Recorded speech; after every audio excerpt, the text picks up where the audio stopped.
From now on, Holy Father, not my will, but your will be done. I said, Father, you have chosen me.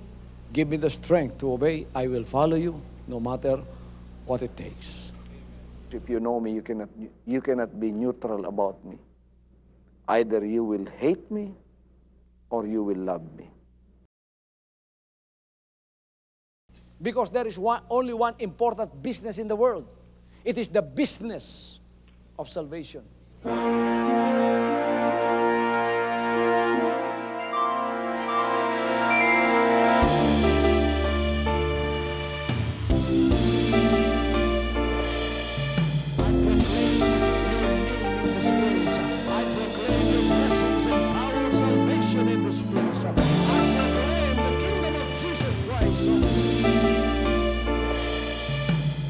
As I am concerned, and as far as the work of God is concerned, we have reached the end.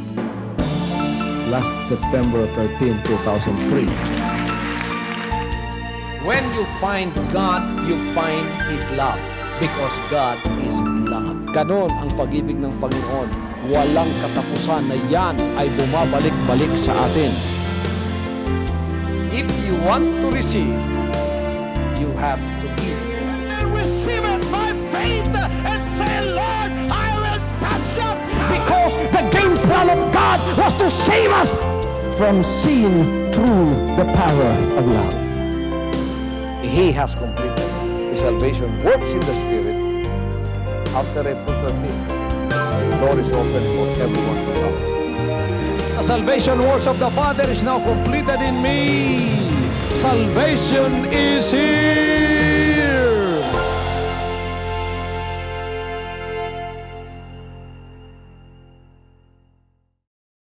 I am crucified with Christ, nevertheless I live. Yet not I, but Christ liveth in me. And the life which I now live in the flesh, I live by the faith of the Son of God, who loved me and gave Himself for me. Papasalamat tayo sa Panginoon sa umagang ito, sapagkat naririto na naman tayo para sa isang pagkakataon ng pangangaral ng mga salita ng Diyos. Binasa natin, sinasabi, I am crucified with Christ, nevertheless I live, yet not I, but Christ liveth in me. And the life which I now live in the flesh, I live by the faith of the Son of God, who loved me and gave Himself for me. That is in Galatians chapter 2, verse 20. I would like to preach this morning, or this very moment, about the subject of crucified Christians. Everybody says crucified Christian. The Christian life is the noblest and the happiest life that a man can live. But it is no bed of roses and no holiday journey. Once you enter this life, it is a battle from the day that you receive Christ until you rest in the haven of heaven. The Christian life is a very demanding life. To live it rightly means a full and complete surrender to the will of God. If I invite you to become a Christian and tell you that the Christian life is one long sweet song, then I am deceiving you. Yet I would rather fight a good fight of faith and endure the toils along the way, having Christ as my daily portion, and find a place in heaven with Him at the end of the way, than to go along without Him, enjoy all the fruits of sin, to gain the whole world, and to come to eternal death at the end of life's little day. That's why the text that we have read, according to the Apostle Paul, said, I am crucified with Christ. Ano ang ibig sabihin ng ako ay ipinako kasama ni Kristo. Alam natin kung paano ipinako ang Panginoon. Alam natin ang pagkakapako ng ating Panginoong Jesucristo. Alam natin na isang araw on a faraway hill called Calvary, Jesus Christ was crucified together with the two thieves. Nakita natin sa pamamagitan ng mata ng ating pananampalataya kung paano ang ating Panginoon bilang anak ng Diyos ipinako sa krus. Pagkatapos namatay siya hindi para sa kanyang sariling kasalanan, kundi namatay siya para sa kasalanan natin, sa kasalanan ng tao. Alam natin mga kapatid kung paanong namatay siya doon sa krus na yon. The sun goes behind the clouds and we hear the cry of the Lord. And he said, my God, why hast thou forsaken me? We see the Lord Jesus Christ as he bows his head and gives up the ghost, and we hear another cry. And he said, it is finished. Alam natin yon, sapagkat malimit na ipinangangaral ko na sa inyo yon, at marahil narinig na rin ninyo ang pangangaral na yan sa iba't ibang dako at iba't ibang mga ngaral. I understand that I know what is meant for Christ to be crucified. I understand that. But when Paul says, I am crucified, what does he mean? Because Paul was not there hanging on the cross. What does he mean when he says, I am crucified? Ano ba talagang ibig sabihin ni Pablo nang sinabi niyang, ako ay pinako sa krus kasama ni Kristo? I-focus ninyo pansumandali ang inyong mga pag-iisip ngayon.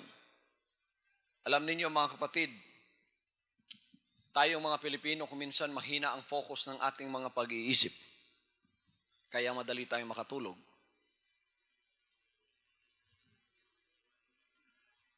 Ang isang isip na hindi nakafocus, parang camera.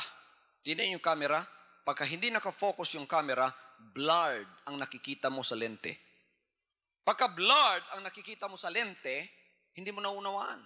Kaya masakit sa iyong paningin, ganon din ang utak ng tao. Pagka hindi masyado nakafocus yung utak ng tao, hindi nakakonsentrate sa isang bagay, hindi nakafocus, blurred ang nakikita mo. Kaya madali kang maduling at madali kang makatulog. Ngunit sa umagang ito, at sa lahat ng sandali na tayo makikinig sa salita ng Diyos, i-focus natin, i-concentrate natin, isipin natin, pakaunawain natin ang ating pinakikinggang mga salita ng Diyos. Ano ang ibig sabihin ni Pablo? Sundin ninyo ang mga sinasabi ko upang kayo ay makaunawa. Sundin ninyo ang mga kapatid ang sinasabi ko. Are you following what I'm saying? Ano talaga ang ibig sabihin ni Pablo nang sinabi niyang ako ay pinako kasama ni Kristo, na hindi naman siya ipinako, wala naman siya doon nung ipinako ang Panginoon. He was not there. He did not hang on the cross. And what does he mean when he say, I am crucified with Christ? This is what Paul was trying to say. Crucifixion for Paul means death. Ang pagkapako para kay Pablo, ang ibig sabihin ay kamatayan. If we are crucified, the Bible says that we are dead to sin. We are dead to the old life. We are dead to the old lusts. We are dead to our old self. We are dead to our old ambitions.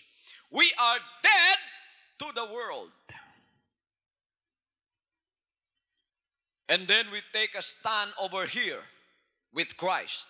And we say to the sinful and worldly things over there, so far as I am concerned, I am already dead. Kung ako ang iyong sasabihin, ako ay patay na sa iyo. Tayo ngayon ay nasa Panginoon na. Saan tayo namatay? Namatay tayo sa sanlibutan. Namatay na tayo sa kasalanan. Namatay na tayo sa ating makalumang pagkatao. Namatay na tayo sa ating masasamang pita. Namatay na tayo sa ating mga lumang ambisyon sa buhay. Ang ibig sabihin, tayo ay patay na sa sanlibutan. We are dead to the world. And we are alive with Christ. Hallelujah! Ang isang taong patay sa isang bagay ay hindi na nakakaramdam. Kaya pagka tumatawag ang kasalanan, hindi mo na siya naririnig. Pagka tumatawag ang iyong mga pita ng laman, hindi mo na naririnig. Pagka tumatawag ang sanlibutan, hindi mo na naririnig. Pagka tumatawag ang makaluma mong pagkatao, hindi mo na naririnig sapagkat walang patay na nakakarinig at nakakaramdam ng isang bagay.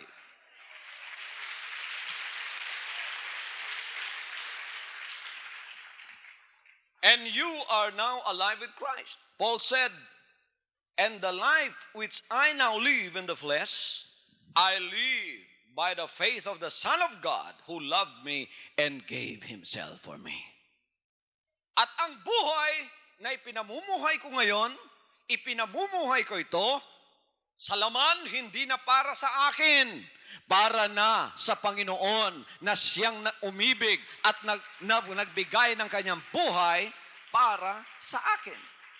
Tingnan ninyo mga kapatid, sa ngayon, tayo ay buhay sa Panginoon. Kaya ang naririnig natin ang boses ng ating Panginoon. Ang naririnig natin ang tawag ng Espiritu. Buhay tayo sa mga salita ng Diyos. Yun ang ating pinananampalatayanan at pinaniniwalaan. Doon tayo buhay sa Kanyang harapan. Ngunit sa sanlibutan at sa kasalanan at sa bisyo, tayo ay patay na. So far as the world is concerned, I am already dead. You have no more power over me than you can have power over a dead body. Wala ka ng kapangyarihan. Ang sanlibutan wala ng kapangyarihan. Merong isang tao, idinimanda siya. Napakalaki ng kanyang kasalanan. Nahaharapin sana. The greatest trial. Ngunit nung namatay siya, mga kapatid, lahat ng korte, in-stop ang lahat ng kaso. Wala ng kaso. Hindi na siya pwedeng habulin pa sapagkat siya ay patay na. Ganun din tayo. Hinahabol tayo ng sanlibutan. Ngunit nang makita ng sanlibutan, nakita ni Satanas at ng kasalanan na tayo ay patay na, huminto na siya sa paghahabol sa atin.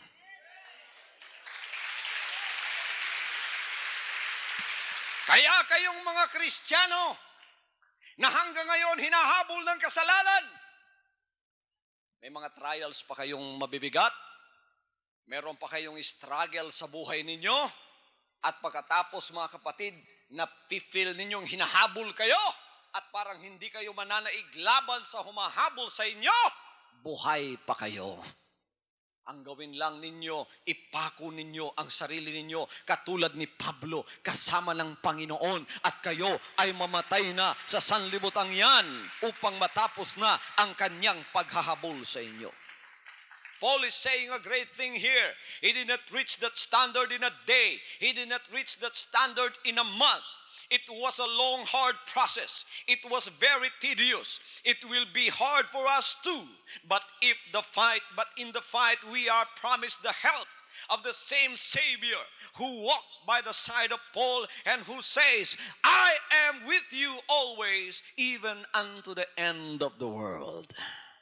Mga kapatid, ang process po ng kamatayang ito ay nagpapatuloy hanggang sa makuha na natin ang full na blessings ng ating Panginoon at tayo 100% ay patay na sa sanlibutan. Ang iba sa inyo, 50% patay, ang 50% buhay. Kaya yung buhay na yon ang hinahabol ni Satanas sa inyo. Kaya may mga trials pa kayo, may mga confusion pa sa buhay ninyo, at marami pang mga bagay na nangyayari sa inyong hindi kalooban ng Diyos. Kailangan kayo ay lumakad. Hindi ko pinangangako na ang isang paglilingkod ng buhay Kristiyano ay isang magaang na buhay lamang. Ngunit ang buhay na ito ay buhay na kung minsan ay talagang mahirap lakaran, sapagkat hindi lamang ikaw ay susunod sa Panginoon, kundi kailangang pagdating mo sa dulo ng daan sa pagpapasan ng iyong sariling krus, ikaw ay ipapako sa krus na yan at mamamatay sa sanlibutan na pinanggalingan mo. Kaya tulungan tayo ng Diyos sa pagsasabing, Panginoon, tulungan po ninyo ako sa pagsasabing, ako ay ipinako kasama ni Kristo. The Lord help us to say, I am crucified with Christ. Can you say that with me?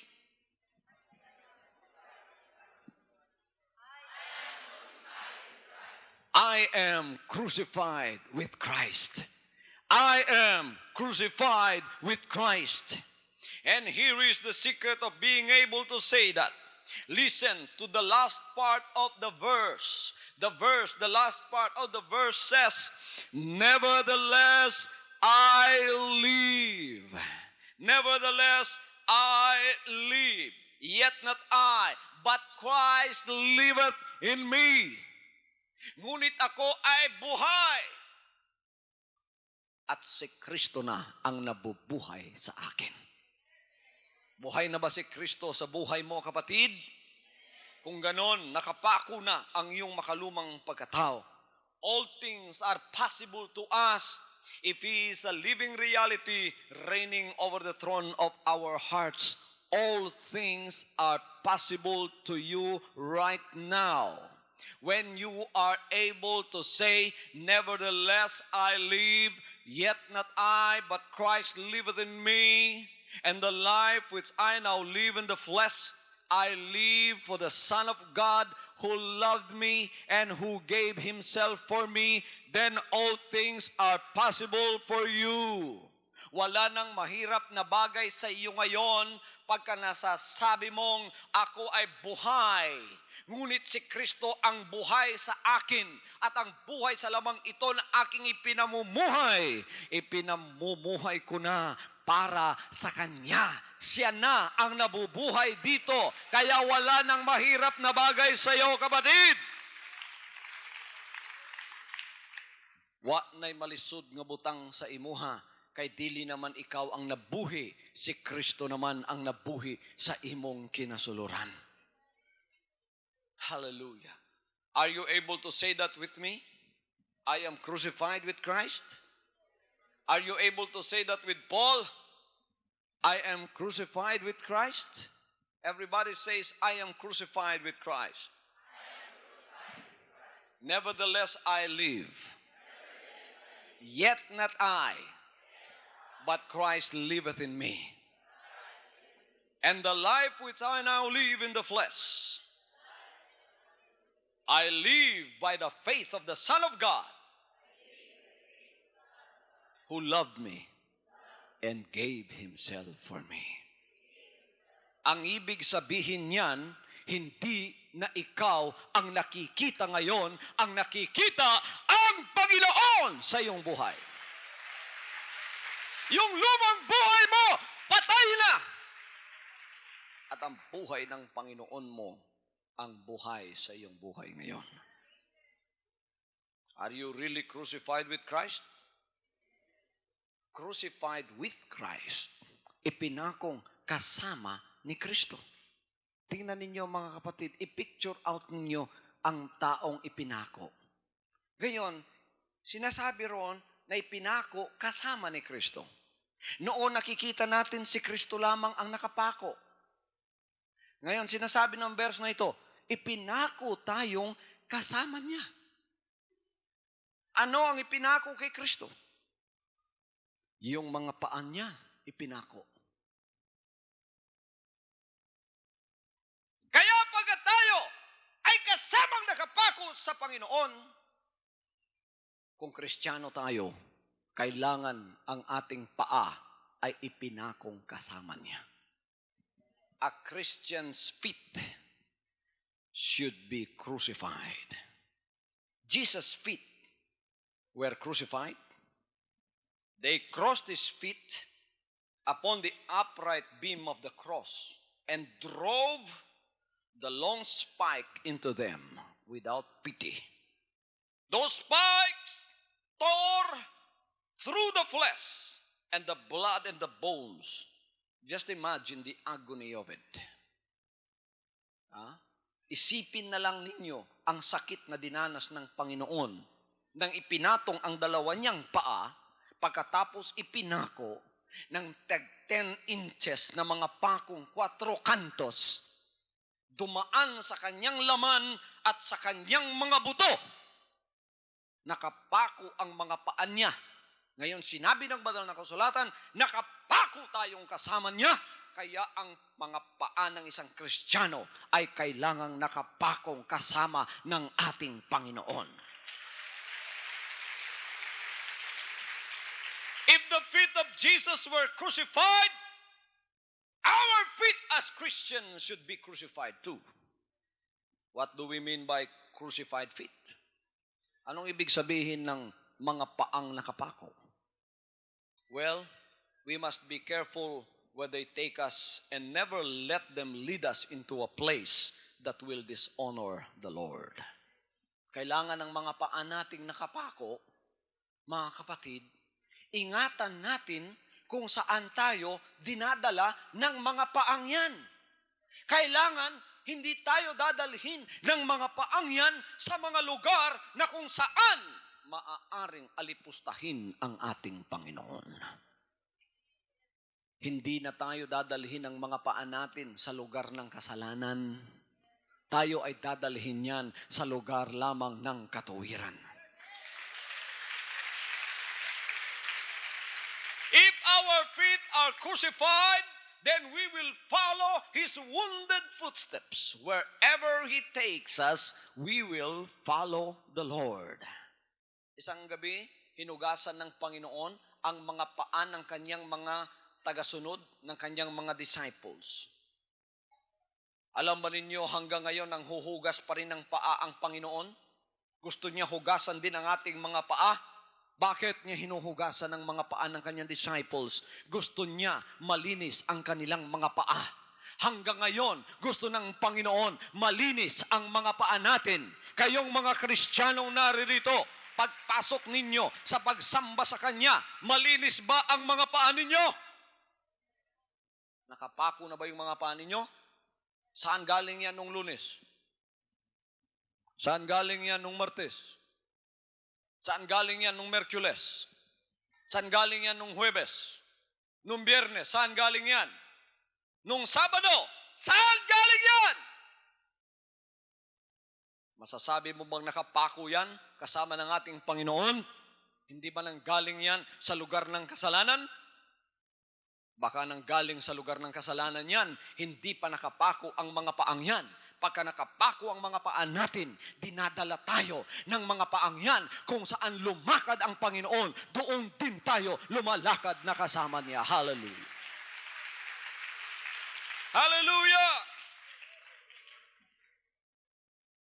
Our feet, because they are crucified, should never walk in the slimy places of this old sinful world.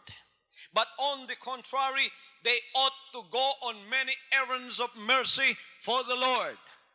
Ang mga paang yan, hindi kailangang lumakad sa mga madulas na lakarin ng kasalanan. Di tayo madaling lumakad sa mga lakarin ng kasalanan, kundi yan ay kailangang lumakad sa mga lakarin ng Diyos. Sa utos lamang ng Diyos, lumalakad ang mga paang yan.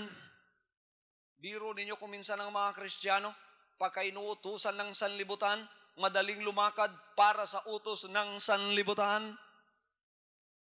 Pero pagka inuutusan ng Diyos, hindi sila makaimik at hindi makakilos ang kanilang mga paa, makunat ang kanilang mga paa sa utos ng Diyos.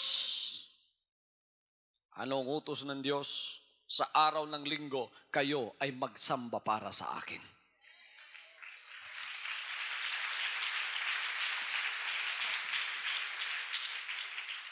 Ano ang utos ng Diyos? Kung mayroong mga kalooban ng Diyos sa isang linggo sa ating buhay, kung yan ay Lunes man, Martes, hanggang sa Sabado, at may mga utos ang Panginoon sa atin, dalhin natin ang mga paang yan at lumakad sa kautusan ng ating Panginoon. At sabihin sa sanlibutan, ayaw ko sa iyong sumunod, hindi ko pasusundin ang mga pangito sa iyo. They ought to carry us to those who are needy and poor and lost. We are to use our feet in Christian service, offering help and salvation to our fellow man. That is where our feet should go. Our feet should go to those that are poor, that are lost, and we should take the gospel to them. We should go to those that are needy and look at their needs. We should go to those places where the gospel is needed. We should be on the missions for the Lord. Christ wants the gospel to go to the ends of the earth, and some feet must go to take the message. If you are not willing, you are not following the will of the Lord in your life, this is now the time for you to have crucified feet. But you say you have never been called. If you are not called to go and use your feet, then you must send somebody who could go. Hallelujah. Kinanglan magpadala ka, igsoon, ug usa nga makangadto. Sa ating paglilingkod dito, maraming lumalakad. Mga workers, mga ministers, mga full-time, nakapako na ba yung mga paa ninyo? Pagkagaling kayo dito sa cathedral compound, nakapako na ba yung mga paa ninyo? Talaga bang mission ng Diyos ang dinadala ninyo? Praise the Lord. Palakpakan natin ang Panginoon.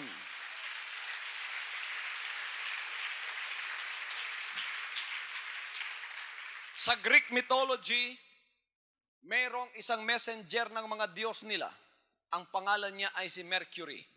Si Mercury, ang paan niya ay may mga pakpak na kahit anong oras utusan siya, pagka lumakad siya, mabilis na mabilis, lumilipad yung mga paan niya. Ngayon, mga kapatid, ang utusan ng Panginoon sa sanlibutan ito ay walang iba kundi ang mga Kristiyano na kung saan ang mga paa ay nakapako para lamang sa kanyang gawain. Hindi na nakikinig sa mga utos ng sanlibutan. Sumasayaw pa ba yan para sa sanlibutan? Naninipa pa ba yan, mga kapatid? Kailangan ng sisipain ng paa mo ang demonyo lang. Huwag mong sisipain sa paa mo yung asawa mo. Sabagat nakapako na yan. Huwag mong sisipain yung anak mo. Sapagkat ang paa mo ay nakapako na yan. Hallelujah. Wala tayong magsabing praise the Lord. Pagka nakapako yung paa natin, hindi tayo dadalhin ng Panginoon sa mga bagay na tayo ay magkakasala. Sapagkat yan ay nakapako ng kasama niya. Ngunit tayo ay dadalhin sa lahat ng utos ng Panginoon. Utos lamang ng Diyos, ng Panginoon, ang susundin ng mga paang yan. Ay may poem na sinasabing, take my feet and let them be swift and beautiful for thee. Eto ang paa ko, Panginoon. Gawin mo pong magandang paa ko, Panginoon. Gawin mong matulin at maganda para sa iyo. Para sa iyo lamang ang mga paang ito, Panginoon. Mabango na ba yung mga paa ninyo? Ang paa ng Panginoon ay mabango. Ang lahat dito ay magsabing nakapako na yung paa ko. Ini-inspeksyon na ba ninyo yung mga paa ninyo? Baka ang tataas ng kuko ninyo parang kuko ng kalabaw. Hindi paa ng Panginoon yan. Pagkatapos mabaho pa, linisin ninyo ang mga paang yan sapagkat yan ay paang para sa Panginoon lamang. Ito'y gagamitin ko para sa Panginoon lamang. Aalagaan ko mga paang ito para sa Panginoon lamang. lalakad ang mga pangito para sa iyo lamang, Panginoon. Hallelujah!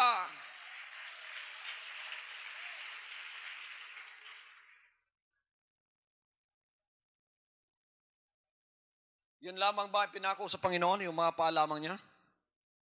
Ano pang ipinako sa Panginoon? Ang mga kamay ng Panginoon ay nakapako rin. Hallelujah. A Christian's hands should be crucified. Why? Because Jesus' hands were crucified. They were stretched out upon the crossbeam of the cruel cross, and in agony and blood they were nailed to that cruel tree. Back in the upper room, he showed those hands to his disciples. Even Thomas doubted, and he said to Thomas, "Come hither and feel my hands, feel my feet." Pagkatapos, mga kapatid, si Tomas, nang lumapit siya, at pagkatapos pinasok niya ang kanyang mga daliri sa butas sa kamay ng ating Panginoon, anong sinabi niya? My Lord and my God. If our hands were crucified, we will be careful that what we handle. They should never handle anything that will stain our hands with sin and with what is wrong. Kung ang mga kamay natin ay nakapako, kailangan ang hinahawakan niyan ay hindi maaaring humawak ng anumang bagay ng kasalanan na maaring makapagbigay mantsa, sapagkat yan ay mga kamay ng kasama ng Panginoon.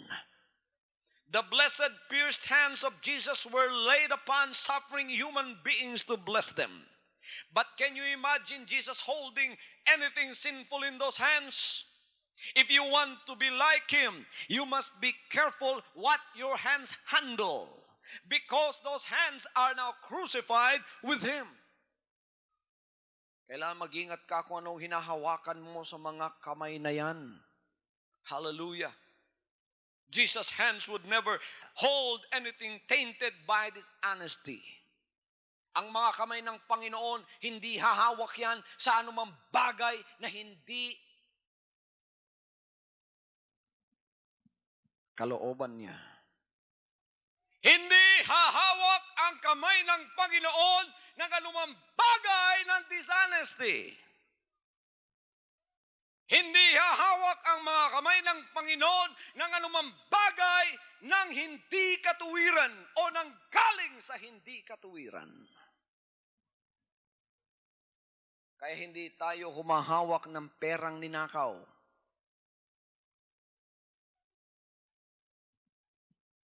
Hindi tayo humahawak ng pera nang galing sa walang kabuluhan o nang galing sa dishonesty. Sasabihin ko sa inyo kung anong gustong gawin ng Panginoon sa inyong mga kamay. Gusto ng Panginoon yung mga kamay na yan ay magtrabaho. Humanap ng trabaho ang mga kamay na yan. Hindi pinako ang mga kamay na yan upang araw-araw nakaganon ka lang doon sa bahay mo at naghihilik. Gusto ng Panginoon, ikaw ay mayroong honest na trabaho. Kung wala kang trabaho, humingi ka sa Panginoon. Anong sinabi niya? Ask and it shall be given you. Ngunit huminto ba siya sa sinasabi niyang ask and it shall be given you? Sinabi niya, seek and you shall find. Pagkatapos mong humingi sa Panginoon ng trabaho, humanap ka. At sinabi niyang ikaw ay makakatagpo. Pagka humanap ka na, anong gagawin mo? Pagka humanap ka, anong gagawin mo? Kakatok ka sa mga pintuan. Anong sinabi niya? Knock, and it shall be open unto you. Diyan nagkakamali ang maraming mga Kristiyano. Sapagkat pagkatapos nilang nanalangin sa Panginoon, bigyan mo ako ng trabaho. Doon na lang sila sa bahay, natutulog na lang. Thinking na yung trabaho lalapit sa kanila. Hindi natapos ang verse doon. Sinabi ng Panginoon, humanap ka at ikaw ay makakatagpo. Alam ba ninyo mga kapatid na inyong pastor humingi ng 5 hektaryang lupa? Pagkatapos namin humingi ng 5 hektaryang lupa, alam ba ninyo ang sunod na ginawa ko? Naghanap ako ng lupa. Nakita ko, mga kapatid, pagkatapos yun ang simula ng Panginoon ay nagbigay ng lupang ibinigay niya sa atin. Kumatok kami ng pintuan, binuksan. Sabi ko, may plano ako para sa lupa mo. Eto. Sabi niya, okay sa akin yan. Binigay ng Panginoon. Ask, it shall be given. Seek, and you shall find. Knock, and it shall be open. Gusto ng Panginoon, ikaw ay may isang magandang trabaho. Trabaho ayon sa kapasidad mo, kapatid. Hallelujah! Humanap ka at ikaw ay makakatagpo, kumatok ka at bubuksan sa'yo.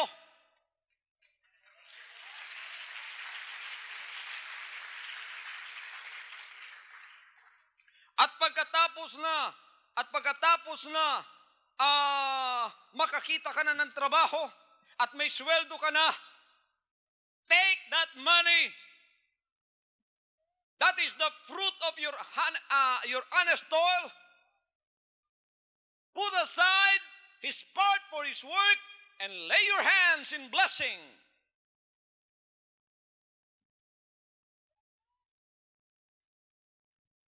Say, Lord, bless this because this came from an honest toil and the Lord will bless it for you. Kunin mo ang perang yon sapagkat yun ay pinagpaguran mo in honesty. Pagkatapos, mga kapatid, kunin mo yung para sa Panginoon. Kunin mo yung para sa iyo. Ipatong mo ang mga kamay mo doon sa pagpapalang yon at sabihin mo, Panginoon, pagpalain po ninyo ang mga perang ito sapagkat ito ay galing po sa honest labor na ibinigay ninyo sa akin. At huwag ninyong gamitin ang perang yon para sa hindi kabuluhan ng Diyos. Can you imagine the hands of Jesus Christ handling a bottle of whiskey? May inom, glug, glug, glug, glug. Can you imagine the hands of Jesus Christ handling cigarettes? Yelo-yelo na ang kanyang dalawang daliri dahil sa nicotine. Chain smoker pala si Jesus Christ.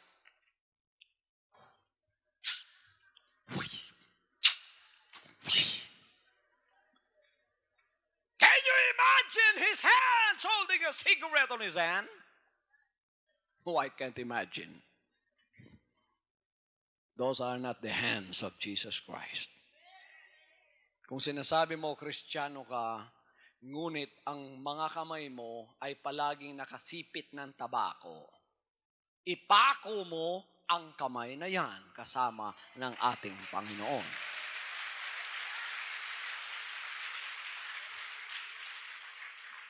Can you imagine the hands of Jesus Christ stealing, pickpocketing, or taking something that is not his? Kala ninyo, mga kapatid, yung pickpocketers na hindi nyo nakikita, yun ang pinakamatalinong pickpocketer? Hindi. Yung pickpocketer na nasa harap ninyo, na kayo pang magbibigay ng pera, yun ang pinakamatalinong pickpocketer. Salita lang ang gagamitin.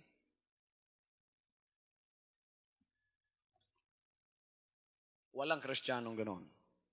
Ang lahat ng Kristiyano ay hindi humahawak ng anumang bagay ng kasalanan na alam niyang galing sa kasalanan sapagkat ang kamay niya ay nakapako na kasama ng Panginoon.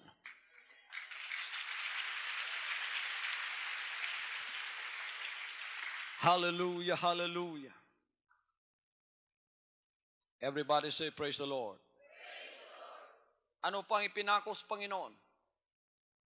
Buong katawan ng Panginoon ay nakapako. Our ears should be crucified too. Ang mga tenga natin bilang Kristiyano, kailangang nakapako rin naman sa krus. If our ears are crucified, we will be careful about the things to which we listen. There are voices all about us, voices that tempt us downward. But if we are His, we will not listen to these voices. I am dead to the voice of sin. I am dead to the voice of the flesh. I am dead to the voice of Satan. And I am dead to the voice of the world. Patay na ako sa boses ng sanlibutan. Hindi ko na napapakinggan ang tawag ng sanlibutan sa akin. Ang naririnig nito dahil nakapako na ito ay ang boses lamang ng ating Panginoon. Ang tawag lamang niya ang ating naririnig. Ang ibang mga boses na naririnig natin ay mga boses na naririnig lamang natin kung linggo. Kung linggo ay may mga boses na nagsasabing, huwag kang pumunta sa katedral kasi masakit yung paa mo. Huwag kang pumunta sa katedral dahil mainit doon. Huwag kang pumunta sa katedral dahil malayo doon. Kasi busy ka sa buong linggo. Pagod ka masyado. Ito lang linggo ang panahon ng rest mo.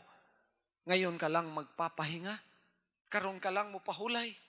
Tibok simana, busy kayo ka. Karon ka lang mo pahulay. Ayaw na pagatos katedral. Kay kapoy kayo ka. Kisay nakadungoga ng tinguga ka ganina. Kamong tanang niya dinhi, obviously, you are children of God because you did not listen to those voices.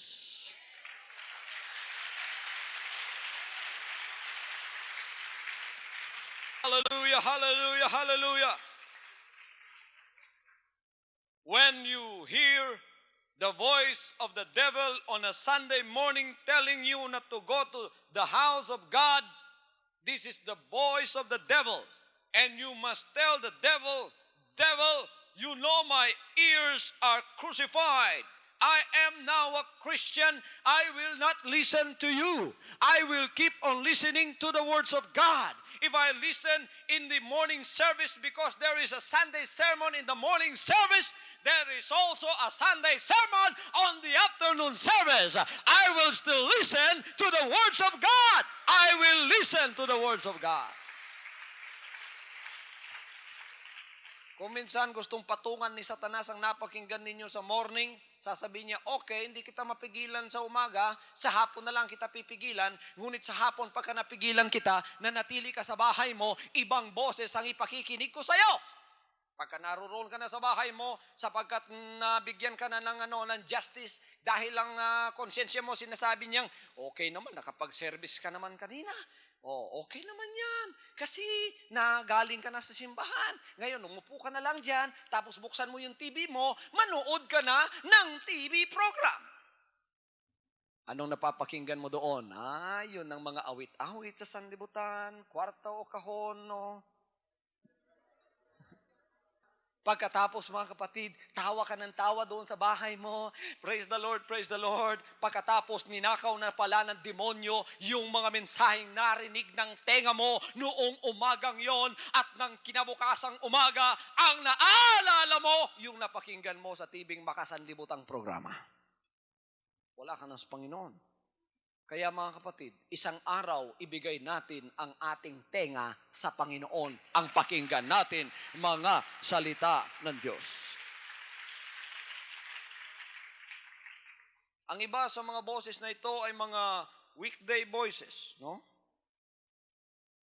Ano ang sinasabi ng mga boses na ito kung minsan? Magnegosyo ka yung under the table palagi. Put on a shady deal. Make more money this way. Follow me. Follow the path of circumstances. You are a victim of circumstances. Everybody is corrupt. You must be corrupt too. Sinusunod ng marami ang ginagawa ng mga nakikita mo, yun din ang sundan mo. Baka may under the table, mag-under the table ka na rin. Hindi mahahalata yan. Kasi ang lahat ng mga kasama mo, ganyan. Mga kapatid, tinig ng demonyo yan. Kailangan bilang mga anak ng Diyos, ang ating pakikinggan, yun lamang matuwid na kalooban ng ating Panginoon. Ano bang sasabihin ng demonyo sa iyo? Kalimutan mo na kung anong napakinggan mo sa mga ngaral ninyo noong Sunday. Kailangan bantayan mo yung sarili mo. Palusot, maayos ka o galingot. Too ka nang wali niya itong Domingo. Ay, mabuhi ka na, gutom ka na. Niya na yung mga higayon karon. Sige na, panlimbong na, pangurakot na. Sa ibaton ninyo, pagka nadungog ninyo na, dapat nakalansang na ning dalunggana. Nakalansang ang but pasabot, patay. Nakapako na ito, ang ibig sabihin, patay na yan! Hindi na nakakarinig sa boses ng demonyo. Hindi na nakakarinig sa panloloko ng demonyo. When you hear those voices, those are the voices of Satan luring us to the gates of hell. We must say no to it because our ears are crucified. Crucified ears do not listen to gossip and the things which hurt others. The one who listens is almost as bad as the one who tells. Ang ating mga tenga ay nakapako na, kaya hindi na tayo nakikinig ng chismis na nakakasira sa iba. Yung nakikinig ng chismis, mas masama pa doon sa nagsasalita ng chismis. Kasi kung walang makikinig ng chismis, walang magchichismis.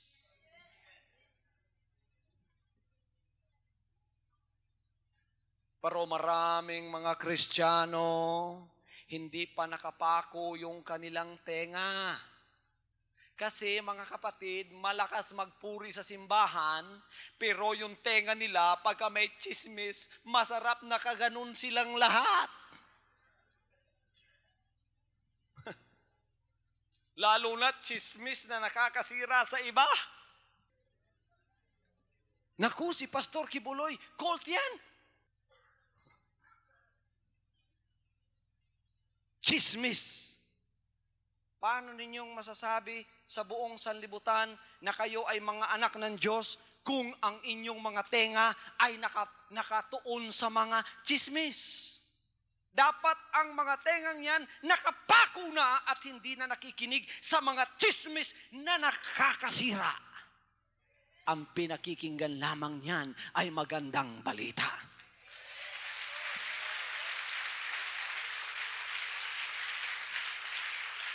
Hallelujah, hallelujah.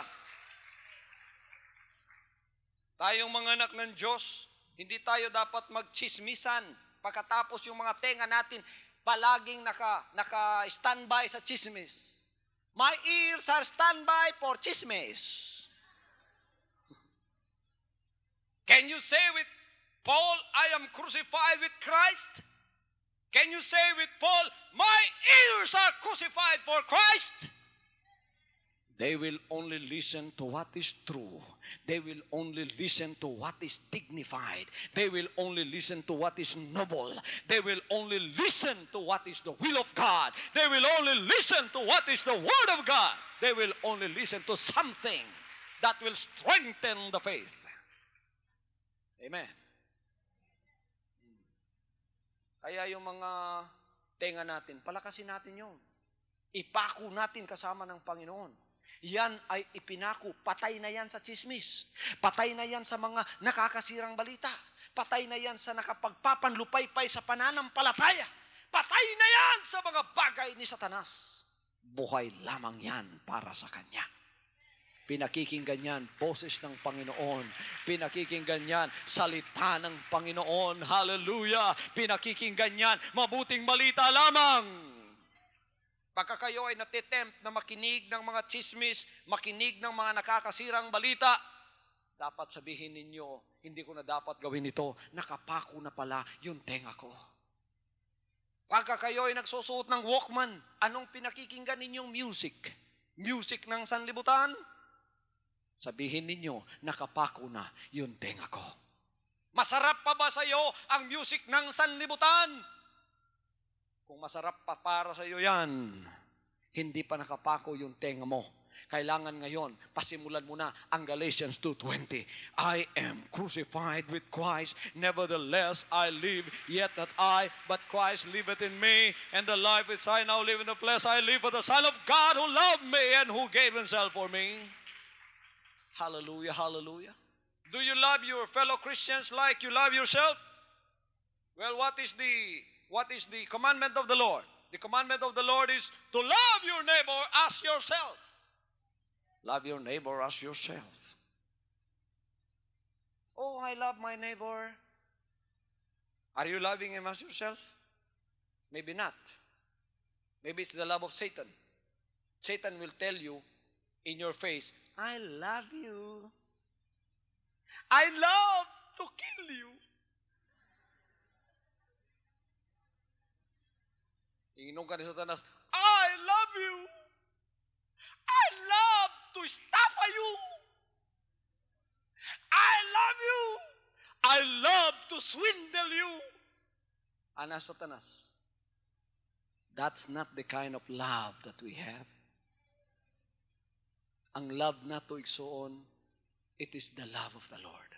What is that love? There is no greater love than this, that a man will give his life for his friends. Andam kang wantos para sa imong higala. Bisan ang tanang niya sa imo, ihatag nimo. Mo na tinuod nga gugma. You love your neighbor as yourself. Gusto ko na ako ibalay. Gusto ko na ako itanan. Kung ikaw andam mo hatagan ng tanan, bisan mawa sa imo, basta naalang saya, basta siya ray maayo, may gugma ka. Pero kung gihigugma ta ka, kay na ako'y makuha nimo. Oh, gihigugma ta ka, daghan kay kung makuha nimo. Manay gugmang yawanon.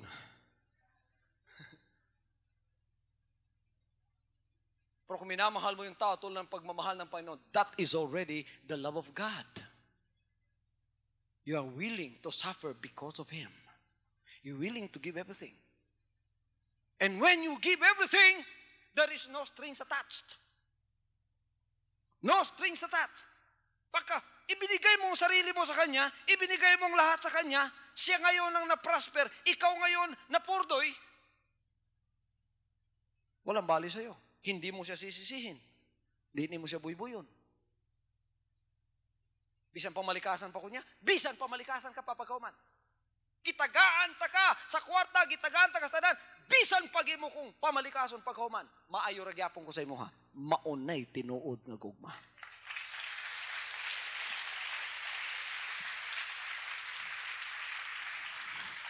That is the love of God. And we should have that love. How can you have that love? When you crucify your ears and listen to the words of God. And listen to the will of God. Do not listen to the will of Satan. Do not listen to the voice of swindling. Do not listen to the voice of covetousness. Kung sa man ang voice of covetousness, ayaw mo paminawa ng tingog sa dinalo. Huwag kayo makinig sa voice ng selfishness. Anong voice ng covetousness and selfishness? Ang imo. Ang aho. Ang imo, aho, pagyod. That's the voice of covetousness. That's the voice of selfishness. Don't ever listen to that voice. What is the voice of love? Yours is yours. Mine is still yours if you want it. Ano sabi ng Panginoon? May humingi sa kamisola mo, pati kamisita mo, ibigay mo na. Hallelujah. Pagkatapos walang strings attached. Huwag mo na siyang sisisihin. Kalimutan mo na siya pagkatapos. Huwag mo nang bibilangin kung anong naibigay mo. 1, 2, 3, 4, 5, 6, 7, 8, 9, 10. Bantay ka. Napuno na ihatag ko ni mo. Buy-buyon ta kakaroon. Di ka madugay. Tanawa. Don't let them kneel before you because you have done them so good. Let them be. Let them go. Tagay sila kagawasan. Manay tinuod nga gugma. Di ba kita kagawasan sa Ginoo pagkahuman namatay siya para sa tuwa? May kagawasan ta. meron tayong kalayaan. Ngayon, babalik kayo sa demonyo, hindi kayo pipigilan ng Panginoon. Walang Panginoon magsasabi sa inyo, naku, ikaw ha? Nagpakamatay ako sa iyo. Lahat ginawa ko na sa iyo. Bakit bumalik ka sa demonyo? Walang ganong Panginoon gagawa ng ganon.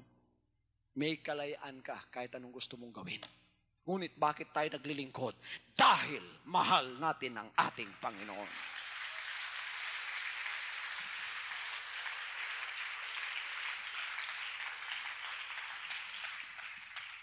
The Bible tells gossiping ears that they are itching ears. Gakatul nga mga dalunggan ng ipakalot.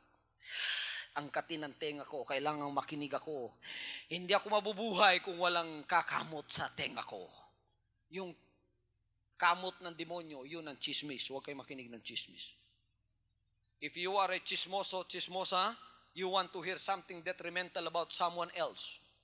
But they should never hear it from a crucified Christian with a crucified ears. Ang lahat mo sabing amen. I have never read that Jesus listened to gossip about anyone. If we are crucified Christians, we will say, I am deaf to all that is wrong and hurtful. Christ liveth in me. Para sa mga chismis, para sa mga makadaot nga balita, ang akong dalunggan, bungol. Wa ko'y nadungog. A Christian's eyes should be crucified. Pati na yung mata natin, kailangan ipako natin. Amen?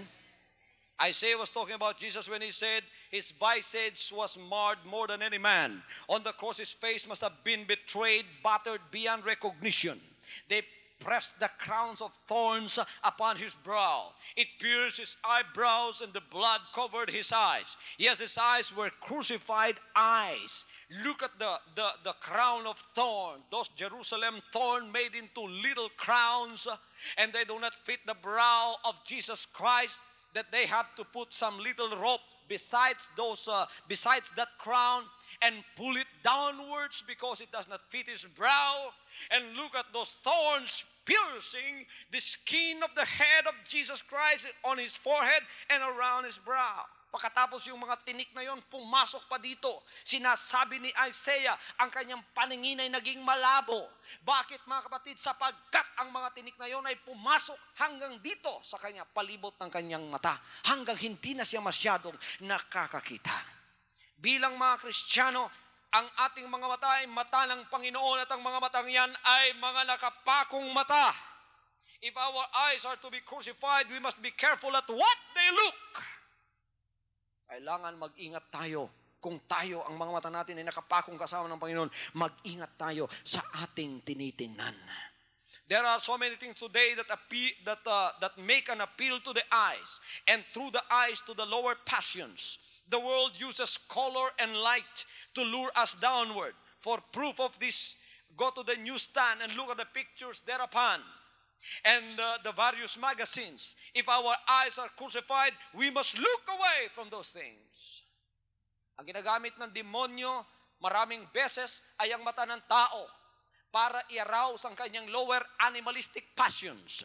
Mata, mga kapatid, ang ginagamit. Have you seen eyes with a long look, with a desire to possess?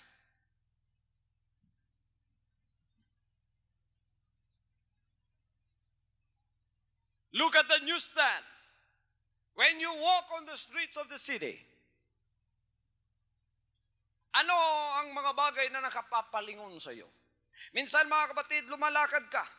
Ang mga magazines diyan talagang ginawayan ni Satanas upang ma-attract yung mga mata mo. Napapalingon ba kayo pagka nakakita kayo ng bold na cover ng magazine?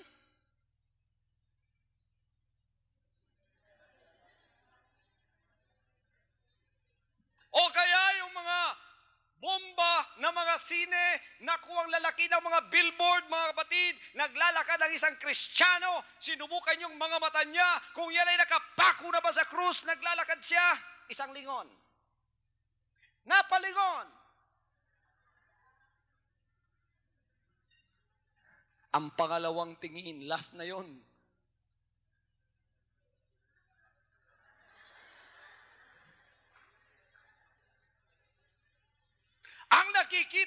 mata, hindi na aalis sa isipan, kahit umuwi ka ba sa bahay ninyo, yon ay nananatili. Our eyes should be crucified. Let us look away from anything that would make our eyes sin. Hallelujah. The motto of a certain preacher is keep looking up. Kaya we are looking up for His coming. Kailangan ang mga mata natin nakatuon doon sa Panginoon. Ang mga mata natin ang nakikita, yun lamang katuwiran ng Panginoon. Ang mga mata natin, kahit yan ay nakabukas o nakabuka yung mata natin, ang nakikita pa rin natin ang mga salita ng Diyos. Alam niyo mga kapatid, may panahon pumunta kami sa Tambuli, beach doon sa Cebu. No? Hindi ko alam kung ano yung Tambuli Beach. Dinala lang ako doon ng kabigang kong misyonary. Kasi nag-beach kami. Yun pala, yung beach na yon, beach ng mga foreigner sa Cebu. Dami pala doon, nagbibisita mga foreigner. Akala ninyo yung mga foreigners na naroon, yung suot nila, yung breast nila, yung mga babae, bulaklak na lang na maliit ang nilagay. Pagkatapos yung dito sa harap nila, triangle na lang. Tali, triangle. Tali, triangle. Hindi ko naman maaaring ipikit yung mata ko. Baka sabihin lang, colt ako. Nakatingin pa rin ako, ngunit dahil una ko nang nakita ang mga salita ng Diyos, nananatili pa rin, nakabukas yung mata ko, pero hindi na ako nakakakita ng mga ganun. Ang nakikita ko, mga salita pa rin. Anong sinabi ng Panginoon? He that looketh on a woman to lust after her hath committed adultery in his heart already. Yon ang mga words na nananatili sa isip ko. Kahit nakabuka yung mata ko, mga kapatid, ang nakikita ko yung mga salita pa rin ng Diyos.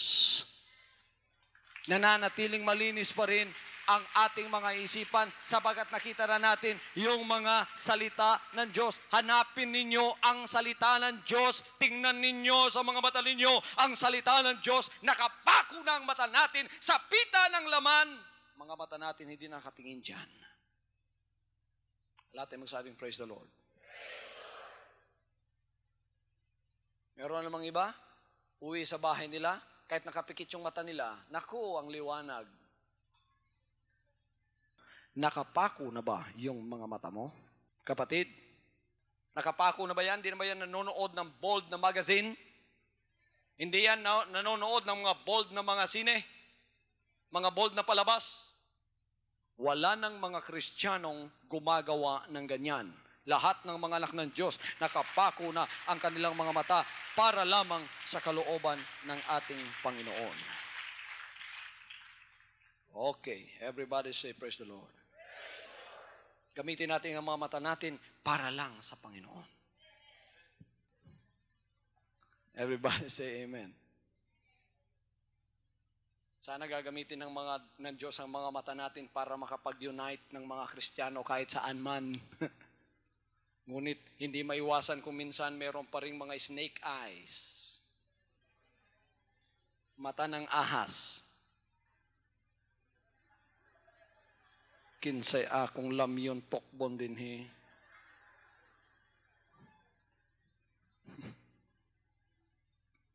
Ang lahat ng mga matang nakapako ay magsabing, praise the Lord.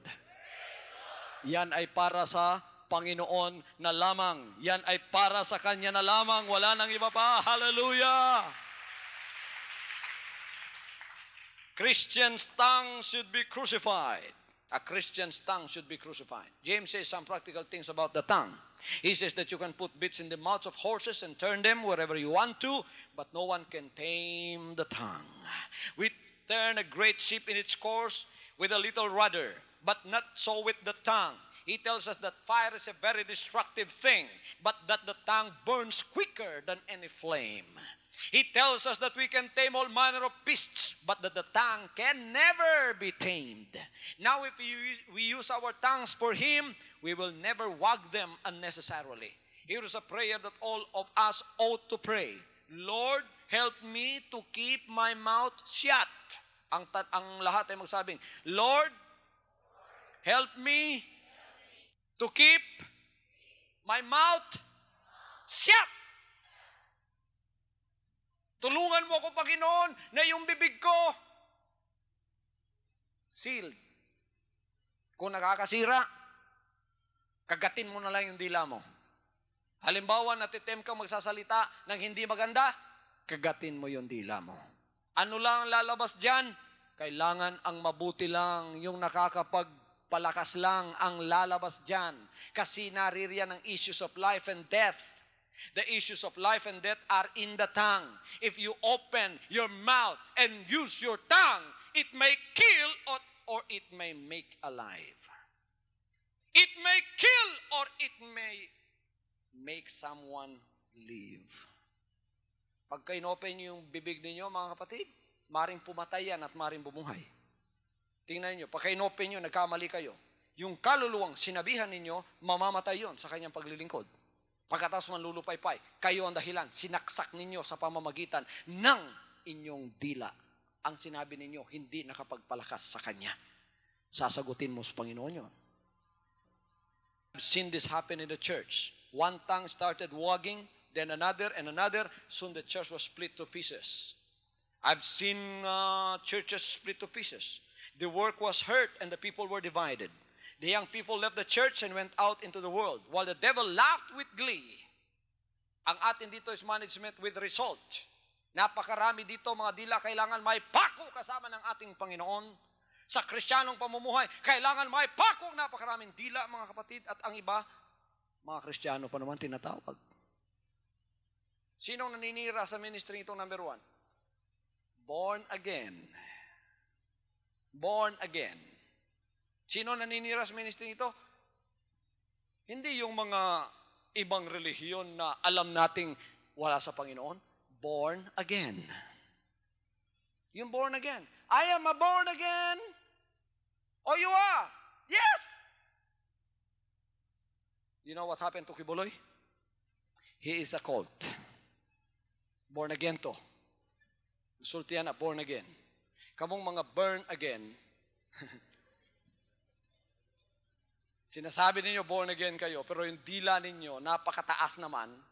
Mga kapatid, may pako nga yan kasama ng ating Panginoon. Oh, it's crucified. My heart is crucified. My life is crucified. God help us so to live and hide behind the cause that people will say these things came from His life, not because of His personality or ability or learning, but because He has been to Calvary and He has had the touch of Jesus in His life. Let us go there today. Let us leave all of our old sins and put aside all selfishness and worldliness, and let us give ourselves afresh to the Savior for today, for all the days to come, so that we may come away and say, I am crucified with Christ. Nevertheless I live, yet not I, but Christ liveth in me. And the life which I now live in the flesh, I live for the Son of God who gave Himself for me and who loved me. Hallelujah!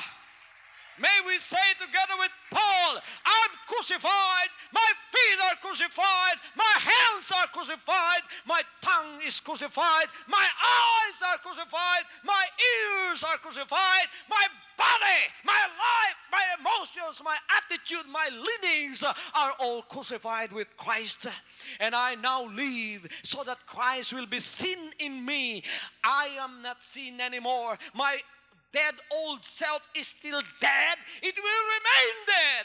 The devil will have no power within me because it is Jesus Christ that lives in me.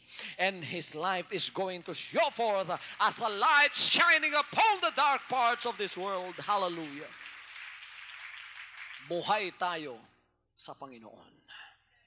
Hallelujah. Patay na tayo sa sanlibutan at kasalanan. Marami bang naipako sa inyo ngayon? Sino ang nakafeel na ipinako siya? Masakit ba? Nako, pagka nasaktan ka, talagang buhay ka pa. Talagang kailangang ipako ka talaga. Sino nasaktan? Ang sakit. Backslide naman ka ako, ani sakita, oy. Pagka nasaktan ka, yan ay sign na buhay ka. At ngayon ay naipako na. Bababa ba kayo sa krus ninyo? That's why Jesus Christ said, if you want to become my disciple, carry your cross and follow me. What are you going to do with that cross? When you get on top of Mount Calvary, that is the summit of what you are trying to do for Him. Ipapako ka na doon. Ngayon, nasa tuktok na tayo ng Kalbaryo, kaya ganito ng pangangaral dito. Ipinapako ng marami sa inyo ngayon. Sige, tagpas anong krus book at na kayo, pag-abot sa taas, ilansang pagyod. Natural. Mauna ang kinabuhi ni Kristo. I am crucified with Christ. Hallelujah, hallelujah. Father in heaven, I pray for those that are facing their TV screen right now, that are holding on to their TV screen as a point of contact. I pray, oh God, that this message will come down deep into their hearts and let them know that you love them, and let them know the message of Calvary, the message of the cross is that message that we have heard today. And we can say with the Apostle Paul, I am crucified with Christ, nevertheless I live. And the life which I now live in the flesh, I live for the Son of Man who gave himself for me and who loved me. May we say together with them, Lord, that are your children everywhere listening to this message right now. In the name of Jesus, bless them with a crucified life, a life that is crucified. May we be able to say with you, I am crucified with Christ. Panginoon, pagpalain po niyo lahat sa kanila ngayon. Ang mensaheng ito ay maging pagpapala. Pagalingin po ninyo ang may mga karamdaman. Nakapako na ang karamdamang yan, kapatid. At ang kagalingan mo ay pasasayo sa mga oras na ito. Ang problema mo ay nakapako na, kapatid. At ang lahat ng karamdaman dyan ay nakapako ng kasama niya. Pagpalain ka ng Panginoon. From now on, Holy Father, not my will, but your will be done. I said, Father, you have chosen me. Give me the strength to obey. I will follow you no matter what it takes. If you know me, you cannot be neutral about me. Either you will hate me or you will love me. Because there is only one important business in the world. It is the business of salvation.